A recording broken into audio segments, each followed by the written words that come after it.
Bon bah voilà, ça y est, c'est parti. Maintenant, on va passer à l'étape plaque de plâtre sur tout ce mur-là. Donc, ce qui est bien, c'est que tu vois, là, ici, tout est noté. Il va falloir que je fasse des ouvertures pour passer autour de tout ça. Et donc là, tu vois, j'ai des cotes partout. Tu vois, on me dit que je dois laisser maximum 5 mm autour de ça.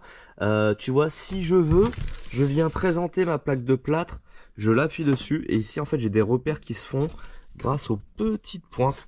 Ça, c'est pas mal. Je pense pas m'en servir, mais je pense que dans certains cas, ça peut être super utile. Donc là, je vais prendre toutes mes codes, je pars de ce mur-là pour arriver à cela et après repartir avec une plaque jusque là-bas, comme je t'ai expliqué hier par rapport à mon système de montant.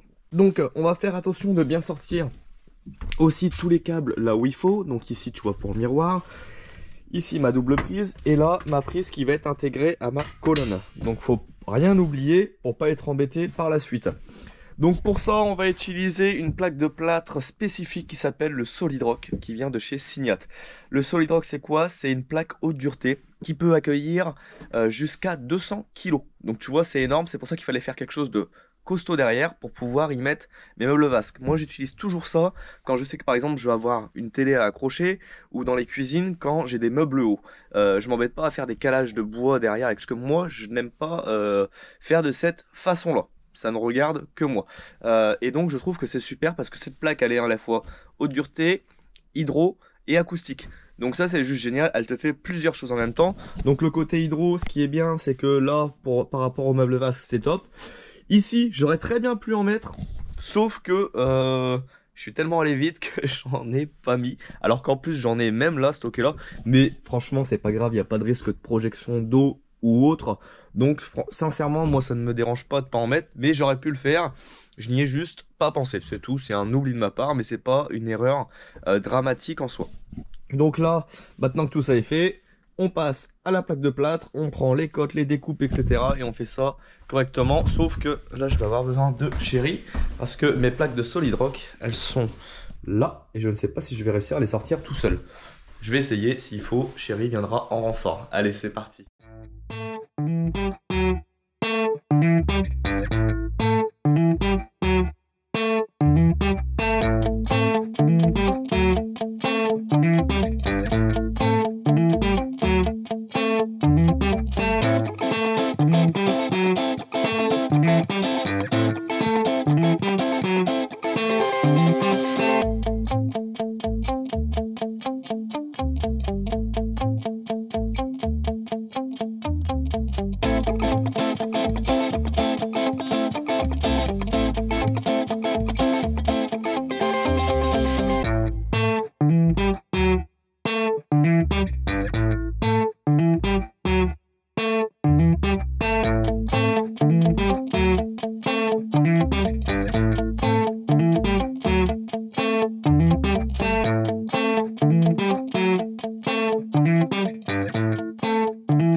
Ça y est, toute la plaque de plâtre est mise. Cette plaque, je ne t'ai pas dit, mais en fait tu as de la vis spécifique à mettre. Tu ne peux pas mettre de la vis à plaque de plâtre classique dessus, parce qu'en fait si tu mets de la vis à plaque de plâtre normale, la plaque est tellement dure que ton filetage se bouffe. Donc tu es obligé d'utiliser ce type de vis qui sont des vis avec un filetage inversé à la fin, pour qu'elle rentre bien et que ton filetage soit pas abîmé. Donc forcément c'est plus dur à rentrer dedans et je peux pas utiliser la visseuse à bande parce que j'ai pas de bande avec ce type de vis là directement dessus. En plus de ça, quand tu dois fixer dans les doubles montants Geberit, c'est vraiment du costaud. Et là, tu peux être sûr d'une chose, tu sais qu'en termes de maintien, tu vois, ben là on est bon. Là tu peux rentrer dedans, tu peux taper dedans, je peux te dire une chose, ça ne bougera pas. Donc je sais que là quand je vais mettre mon meuble suspendu dessus, il ne bougera jamais. Donc là, ce mur là est terminé. Tu vois l'axe de la vasque, la colonne. Ici, tu dois peut-être te dire mais il n'y a pas beaucoup, ça va bloquer le passage. Eh ben non, on a une vasque en fait qui est spécifique et qui fait un arrondi comme ça et qui revient, tu vois, en forme de vague. Alors qu'il dépassera un petit peu là, peut-être de 5 cm, mais ça sera pas du tout gênant vu qu'on a un passage de 73. Et ça nous permettait surtout d'amener les meubles le plus loin possible. Donc ça, c'est ce qui nous a séduit chez Ambiance Bain. Là, tout va prendre son sens en fait avec la forme qui se réduit. Pour un passage de porte, et ben c'est vraiment top. Donc ici, on est comme ça. Après, il faudra venir découper à ras tout ça. Parce qu'en fait, tu vois, tu as un mini et un maxi en cloison que tu peux mettre. Donc là, on a dépassé légèrement le mini. Donc on est bon. Et ça, c'est pareil, il faudra couper pour après venir y intégrer la petite porte. Évacuation, on est bon. Donc maintenant, je vais pas pouvoir continuer tout ça parce que tout ça, je le fais pas en plaque de plâtre. Tu sauras après avec quoi je vais faire et tu vas voir, c'est un produit qui est juste magique. Gain de temps, rapidité, voilà, tout plein de choses. Donc tout ça mélangé, ça va être super. Donc là, je vais m'attaquer au retour de porte ici. Je vais du coup démonter l'ancienne porte et mettre la nouvelle porte pour pouvoir encore toujours une fois fermer et préparer mes retours de placo ici. Donc écoute, je m'attaque à ça, je démonte l'ancienne porte, je gratte ce qui reste à gratter et je préparerai du coup mes 2 bouts de plaque de plâtre qui vont venir en retour et on va pouvoir mettre cette porte.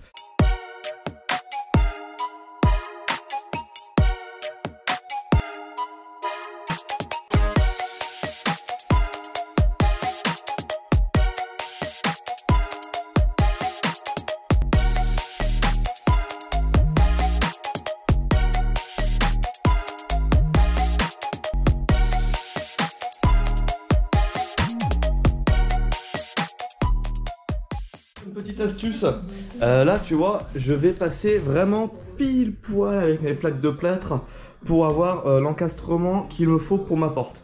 Et tu vois, une petite astuce pour voir ce que tu as à gratter ou non avant de venir coller ta plaque. J'ai mis mon laser d'équerre par rapport à ma cloison. Et avec l'équerrage, en fait, tu vois, tout ce qui va être un peu trop ressorti du mur, et ben ça va apparaître en fait sur le mur.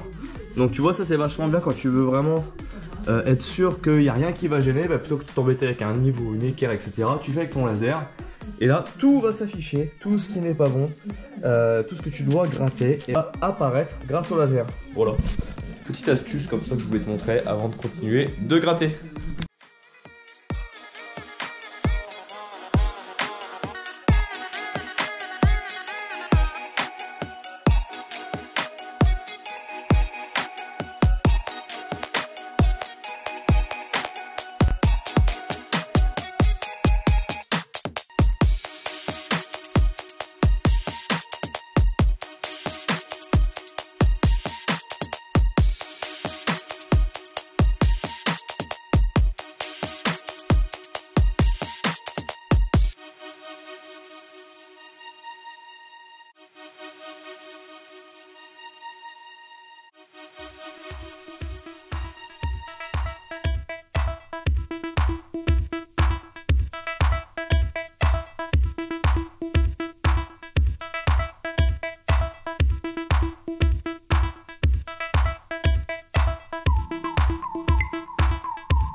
Et voilà, ça y est, c'est terminé pour aujourd'hui. Je te montre un petit peu.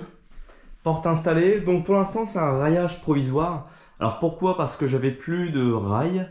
J'ai que des montants. Du coup, j'ai dû faire des petits décrochés comme tu as vu tout à l'heure avec la disqueuse, des angles à 45, histoire d'avoir un bon maintien. Mais c'était surtout pour obtenir ma porte et mes retours de plaques de plâtre de chaque côté. Donc écoute, ça fait l'affaire pour l'instant. Et au moment où je repasse cette pièce là, je modifierai tout ça, mais au moins j'ai un bon maintien. Donc la porte est mise en place.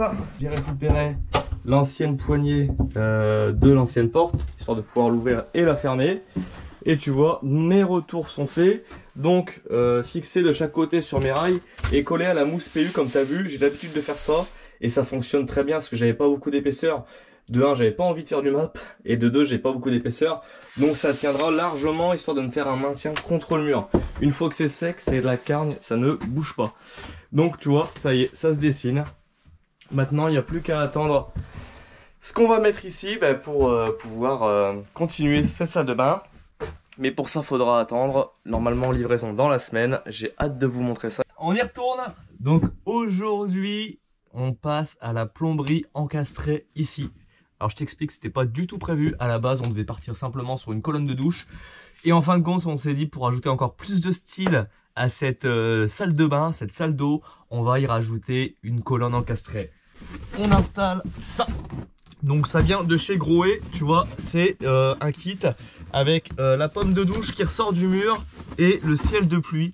Et avec la platine ici, en fait, 2 commandes. Et franchement, je pense que ça va être super beau. Donc avec 3 boutons, mais je t'expliquerai ça plus tard. Aujourd'hui, on va essayer de passer à l'installation. C'est la première fois pour moi que je vais en installer une. Donc écoute, on va voir si ça se passe bien. Je pense que ça devrait le faire. Et je vais essayer de t'expliquer en allant. Je vais bien regarder la notice, etc. Faire les branchements et on va voir si c'est facile ou non d'installer ça. Donc là, il va y avoir pas mal de choses à faire, de raccords, etc. Donc on va essayer de travailler à hauteur, histoire de ne pas avoir mal au dos. Et je vais te montrer un outil que j'utilise, que j'ai acheté, qui coûte pas si cher que ça. Mais c'est un régal. Moi, je suis quelqu'un qui a la flemme sur beaucoup de choses. Des fois, je préfère me casser le dos que d'aller chercher un truc au cas qui va m'aider dans mon travail pour me faire moins mal et peiner moins. Et donc ça, au bout d'un moment, faut que j'arrête, mais j'ai trouvé un outil nécessaire, en fait, qui s'installe tellement vite que tu peux aller le chercher, ça sera super cool. C'est un établi. Et alors ça, pour vous, amis plombiers, électriciens, carreleurs ou autres, je vous jure que c'est une révolution. Ça fait super longtemps que ça existe, moi je viens seulement de l'acheter, mais c'est un truc de dingue. C'est ça, c'est l'établi en 2 secondes de chez Stanley. Donc c'est le Fatmax, je crois, il me semble. Je te mettrai la référence en lien. Et regarde un peu. Ton établi, il te faut simplement 2 secondes pour le mettre en place. Tu appuies sur ton bouton, tu tires sur ta poignée. Et ça y est, t'as un établi. Je te jure que le système, il est juste dingue. Pour le replier, c'est pareil. C'est pas comme les tentes Quechua que tu déplies en 2 secondes et que tu remballes en 20 minutes. Tu rappuies sur le bouton, tu refermes, on n'en parle plus. C'est juste top ce truc là. Donc là, je me mets comme ça à hauteur. On va mettre l'établi, hop, ici. Et là, on va pouvoir travailler un peu dessus. Pour tous les raccords que je vais devoir faire en filasse, etc. Et puis voilà. Donc je vais te montrer un petit peu comment le kit est fait. Donc on a tout dans un gros carton. Ici, on va avoir notre boîtier de commande principale qui va venir s'intégrer au mur. Donc tu vois, ça se passe comme ceci, c'est de chez Grohe. Donc c'est là où vont venir se brancher tes arrivées eau chaude et eau froide. On est sur un 15-21. Donc moi j'ai acheté tous mes raccords qu'il me faut. Pour ça, je te montrerai après. Entrée eau chaude, eau froide. Ici, A. Tu vois tout expliqué, tu as une petite légende dessus qui te dit le A il correspond à quoi et sur quoi tu peux le brancher. Donc le A on va le brancher sur le ciel de pluie. Ensuite on a le B qui est tout en haut qui va venir également se brancher sur le ciel de pluie mais qui a 2 fonctions. Tu as un ciel de pluie où tu peux avoir la totalité du ciel de pluie qui tombe ou alors l'autre avec le milieu qui doit te ramener je pense un peu plus de pression. Et ensuite on a le C ici où tu viens brancher ta pomme de douche qui va sortir du mur avec laquelle tu vas pouvoir te laver, te rincer, etc. Tu connais le principe. Donc du coup, ça, ce qui va venir s'intégrer au mur, on va essayer d'y venir un petit peu plus précisément après. Là, je vais vraiment te faire un petit, comment on appelle ça, un déballage, un unboxing. Alors rien du tout, pas de partenariat, rien. Je l'ai acheté, mais je pense que ça peut être super sympa de te montrer parce que niveau rendu, je trouve que c'est super beau dans une salle de bain. Donc, première chose, la platine. Ensuite, une deuxième platine. Hop. Donc, il faut savoir qu'avec tout est fourni, tes étanchéités. Venir faire l'étanchéité autour de ton mur pour pas que tu aies de l'eau qui passe dedans. Donc, étanchéité, ça c'est du Schluter, ça doit être de la Cardi 200, parce que je reconnais la matière. Donc ça, c'est ta deuxième platine pour ton ciel de pluie. Tu vois, qui va venir pareil s'intégrer. Où tu vas venir chercher d'un côté ton arrivée pour tout ton ciel de pluie et l'autre juste pour le milieu. Donc tu vois, chaque LED correspond. Ici, tu as la référence A que tu retrouves sur ta platine ici et la référence B que tu retrouves ici. C'est très simple, franchement, tu peux pas te tromper. Ici, tu as ta platine, mais alors ça, je pense que c'est ce que tu viens brancher à la fin, tout le mécanisme de la platine. Et ça, on va pas le déballer. Si, on va le déballer. Ça, c'est ta plaque de finition, alors qu'elle est super bien protégée, mais qui va finir tout le tour. Ça va être super beau. Ici, on va avoir ta sortie de pomme de douche. Tu vois, ton raccord, ton petit cache de finition, ton support pour ta pomme de douche pour venir l'accrocher au mur, ton flexible qui va également avec ta pomme de douche, ta barre de maintien du ciel de pluie et ton ciel de pluie qu'on va pas déballer. Donc voilà, ça y est, on a fait tout le tour de l'installation, enfin de ce qu'on va installer, et on va garder vraiment les pièces qui vont être essentielles pour nous aujourd'hui, c'est-à-dire cette pièce-là qu'on va installer en premier, on va venir faire tous les raccordements dessus, et cette autre pièce-là pour la fixation du ciel de pluie. Par contre, je n'ai pas vu pièce de raccord pour venir faire sortir ta pomme de douche. Donc je suppose, tu sais, donc tu as ça, comme ça. Je suppose que ça, il faut que je prévoie quelque chose pour venir le visser directement dans mon mur. Donc du coup, j'ai pris de l'avance et j'ai acheté ça. Donc moi, tu le sais, je te l'ai dit, je fais tout en comap. J'ai acheté cette petite pièce-là qu'il va falloir que je fasse amener à fleur de mon mur fini pour pouvoir venir y visser cette partie-là dedans. Ma pomme de douche qui va venir s'intégrer avec le cache de cette façon-là. C'est juste dommage qu'il manque pour moi cette pièce-là. Bon, c'est pas grave, tu peux la racheter, etc. Mais celui qui ne s'y connaît pas, comme moi, tu vois, j'ai dû attendre de le déballer pour voir vraiment s'il allait manquer des pièces. Je le sais, c'est pas la mort, mais on te donne tout ce qu'il faut pour le ciel de pluie, pour la plaque de commande. Si on avait eu cette petite pièce en plus, tu vois, faite à peu près de la même façon, ça aurait été un petit plus. Donc voilà, le petit truc un tout petit peu dommage. Bon, c'est pas la fin du monde, mais ça aurait été un petit plus quand même. Maintenant, on va pouvoir passer au raccordement. Je vais t'expliquer comment moi je vais procéder. Messieurs les plombiers, n'hésitez pas. Encore une fois, s'il y a des choses qui ne vont pas, où je pourrais procéder différemment pour gagner du temps, ou si tout simplement ce n'est pas bien mis correctement, n'hésitez pas à me le dire. Vous le savez, tout est pris. La critique constructive est toujours bonne à prendre. Et moi, j'adore ça, ça permet d'avancer et de changer un peu sa philosophie de vie, façon de faire. Tout simplement. Allez, c'est parti, on passe maintenant au raccordement. Je te montre un petit peu les raccords que je vais utiliser, comment je vais les mettre.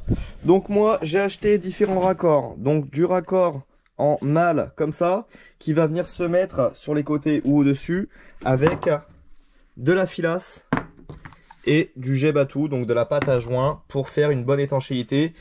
Surtout ne pas prendre des raccords avec des joints fibres quand c'est encastré, parce que le jour où ça fuit, tu n'y as plus accès, tu es obligé soit de casser la cloison derrière, soit de casser ton carrelage, et ça c'est pas une bonne idée. Donc j'ai pris soit des coudes, soit des manchons droits. Donc je vais t'expliquer, j'ai un peu mis en place. Ça va être ma plaque de commande qui va venir ici. Ça va être mon support de ciel de pluie qui va venir là-haut. Et donc là je suis en train de le présenter à blanc pour voir comment je vais faire. Donc ici on a le bon sens, tu vois, ça t'indique comment il faut que tu viennes rentrer dedans. Donc là j'ai décidé, comme les entrées sont sur les côtés, je vais venir y mettre un coude ici pour redescendre vers ma plaque de commande, un autre coude ici. Là, comme on est sur le côté là, je repars avec un coude dans ce sens-là. Là, ici, on remonte aussi au ciel de pluie, donc je mets un manchon droit dans ce sens-là.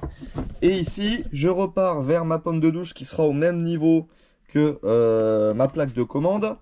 Donc je repars ici, sortie, ici, manchon droit vers là, l'arrivée de la pomme de douche.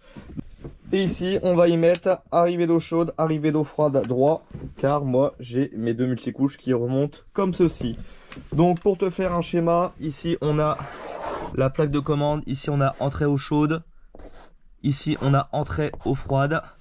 Là, on repart comme ça vers le ciel de pluie, ici, de même, et là, vers ma pomme de douche. Donc, tu vois, tout simple, et là... le ciel de pluie qui revient comme ça et qui revient comme ça. Maintenant que tout ça est prêt, je vais pouvoir faire tous mes raccords. Donc moi ce que je vais faire, c'est que je vais venir installer tous mes raccords déjà dessus, ici. C'est pour ça que j'ai sorti la table, parce que je vais beaucoup travailler dessus. Je vais venir faire tous mes raccords, que je vais venir fixer directement dessus. Et après je les fixe, ces deux éléments là, au mur. Je te montrerai comment je fais. Et après seulement je viendrai mettre mes multicouches et les sertir sur place. Ça sera beaucoup plus simple parce que je vais pas installer ça, venir mettre mes raccords, ça va être plus embêtant. Je vais pas avoir de place pour travailler autour. Et surtout je vais pouvoir venir faire mes sertissages une fois que ceux-ci seront mis. Parce que t'imagines bien que ça, quand tu le mets dans ton multicouche, pour le tourner c'est beaucoup plus compliqué après. Donc je vais te présenter tout ça là dessus et ça sera une bonne chose de faite. Donc eh ben écoute, c'est parti, filetage, pâte à joint, filasse, etc. etc. Je prépare tout ça et après je vois pour la mise en place.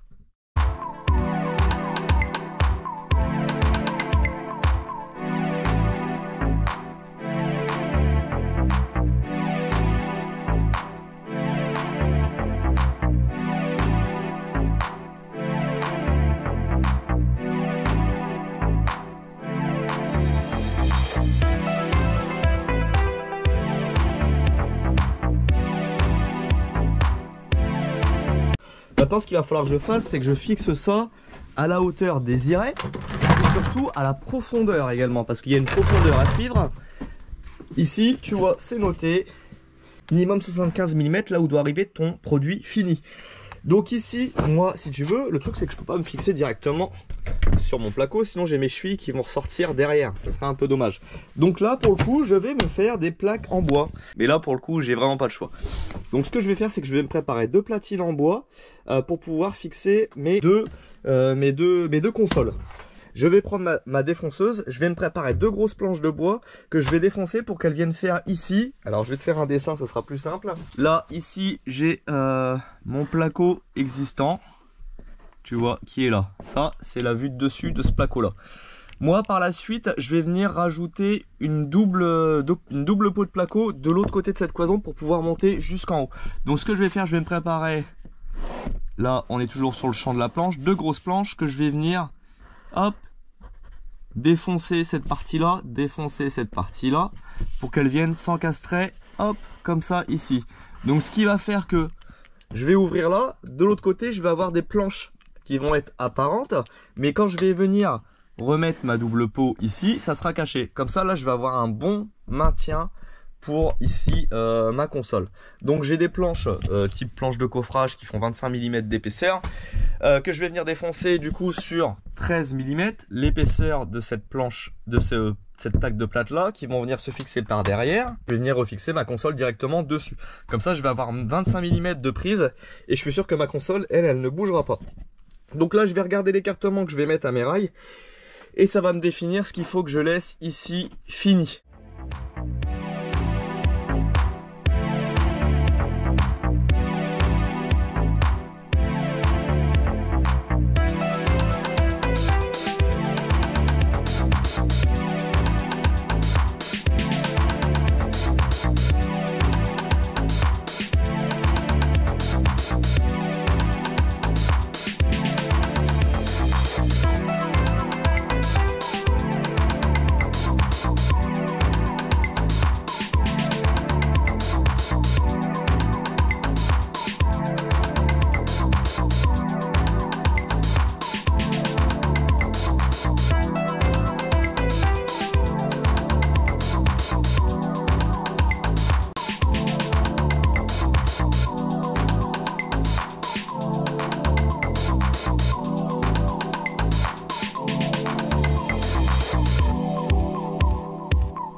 Maintenant, tu arrives à te rendre compte un petit peu de ce que ça donne. Et là, je viens de tracer du coup mes axes. Donc là, j'ai 45 plus l'épaisseur de mon doublage que je vais mettre ici. On est à 46,3. Donc là, ici, j'ai mes axes maintenant. J'ai tracé l'axe aussi de mes consoles. Et j'ai plus qu'à venir les poser dessus. Je vais les fixer bien de niveau. Ici, tu vois, ils t'ont fait un petit décrochement. pour que tu viennes poser ton niveau dessus pour le mettre nickel droit. Donc ça c'est plutôt cool. Donc écoute, maintenant je fixe ça, puis on va regarder comment je vais faire mes raccords.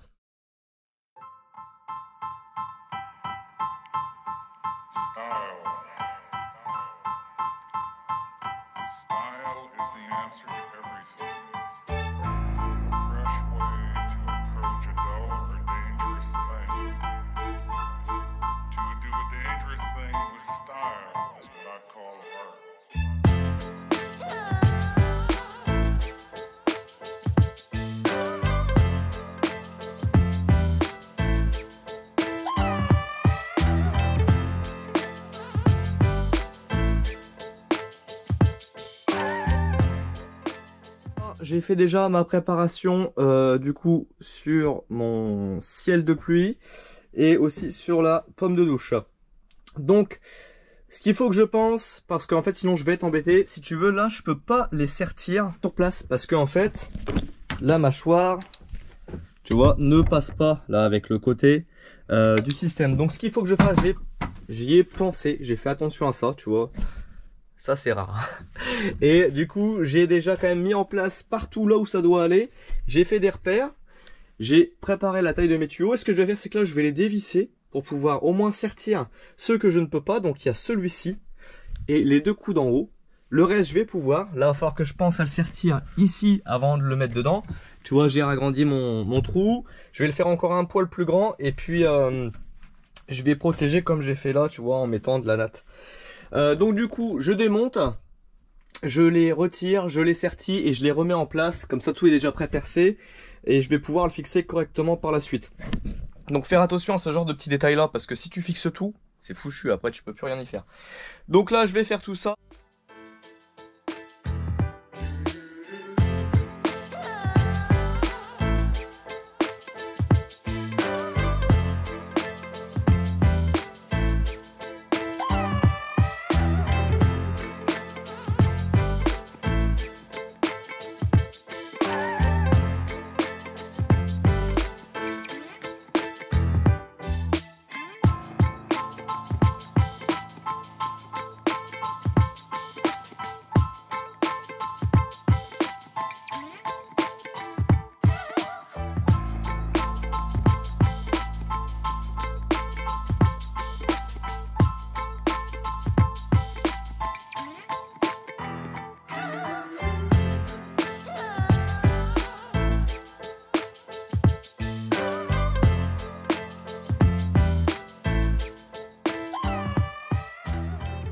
On va aller remettre l'eau maintenant, donc j'ai réisolé.